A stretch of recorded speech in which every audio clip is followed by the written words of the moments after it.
Zombies, the living dead. They haunt our nightmares and dominate our screens. What is it about these creatures that terrify us so deeply? Perhaps it's their relentless hunger, their complete lack of humanity. Or maybe it's the fear of becoming one of them, our bodies taken over by an unseen force. Whatever the reason, zombies tap into a primal fear of the unknown, of losing control.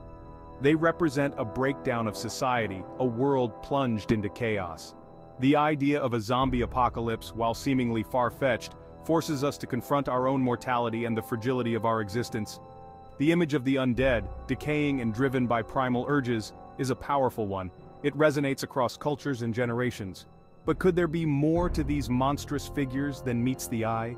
Could science offer any explanation for the terrifying reality depicted in zombie fiction? In most zombie stories, the culprit is a highly contagious virus. This virus, often spread through bites or bodily fluids, rapidly takes over its host.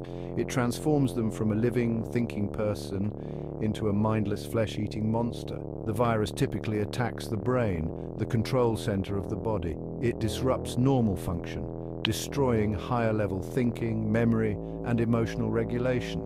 The infected individual loses their sense of self, their humanity, becoming a slave to the virus's insatiable hunger.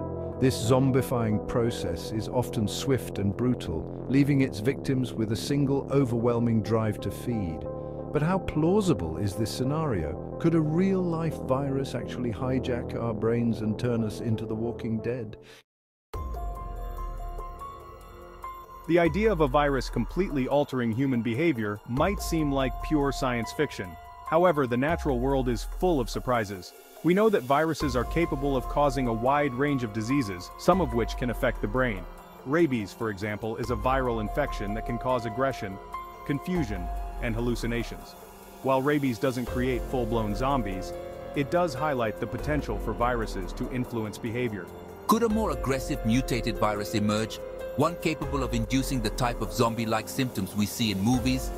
While the possibility can't be completely ruled out, it's important to remember that viruses are complex.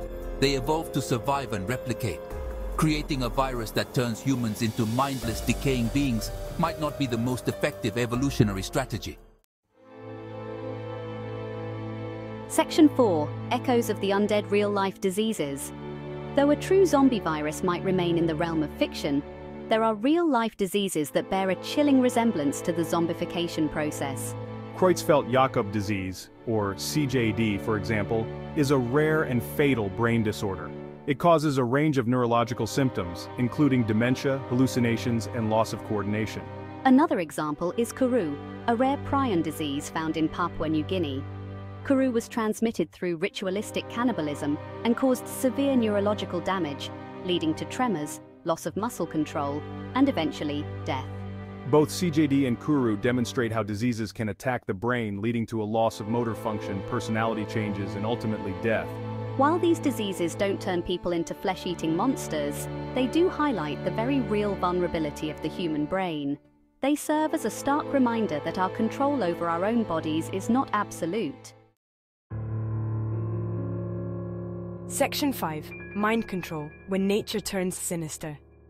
The idea of a virus controlling our minds might seem like science fiction, but nature offers some chilling examples of mind control. Certain parasites, for instance, have evolved the ability to manipulate the behavior of their hosts. The Toxoplasma gondii parasite, for example, can infect rats and alter their behavior, making them less fearful of cats. This increases the likelihood of the rat being eaten by a cat, allowing the parasite to complete its life cycle. Fungi too can exert a surprising degree of control over their hosts. The Ophiocordyceps unilateralis fungus, often called the zombie ant fungus, infects ants and compels them to climb to a specific location where the fungus can spread its spores. These examples demonstrate that mind control is not just the stuff of science fiction. In the natural world, it can be a terrifying reality.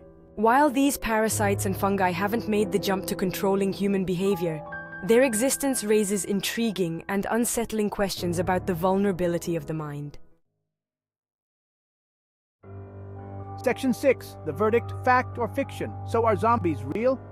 The answer, like the undead themselves, exists in a state of unsettling ambiguity. While a full-blown zombie apocalypse might remain a terrifying fantasy, the building blocks of such a scenario are not entirely implausible. We know that viruses can be unpredictable, and the human brain, for all its complexity, is incredibly vulnerable. The natural world offers chilling examples of mind control, demonstrating that the line between science fiction and reality can be blurry indeed.